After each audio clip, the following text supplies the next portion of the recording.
News Urdu में खैर मकदम है। आज की खबरें।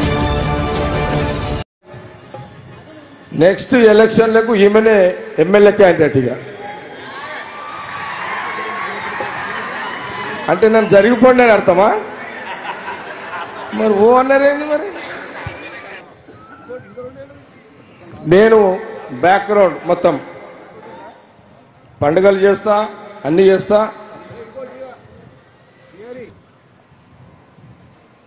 నేను ఒక 10 ఏళ్ల తర్వాత మళ్ళీ పోటీ చేస్తా. ఇప్పుడే పోటీ చేయక మీకు క్లారిటీ ఇచ్చేస్తున్నా మీ అందరికీ.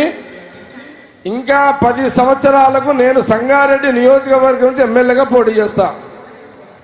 అప్పటిదాకా నిర్మల మధ్యలో ఎవరు వస్తారో తెలియదు.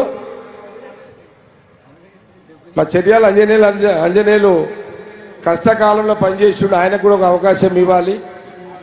కాబట్టి సంగారెడ్డి ప్రజలకు ఒక క్లారిటీ ఇస్తే బాగుంటుందని ఇవ్వడం జరిగింది.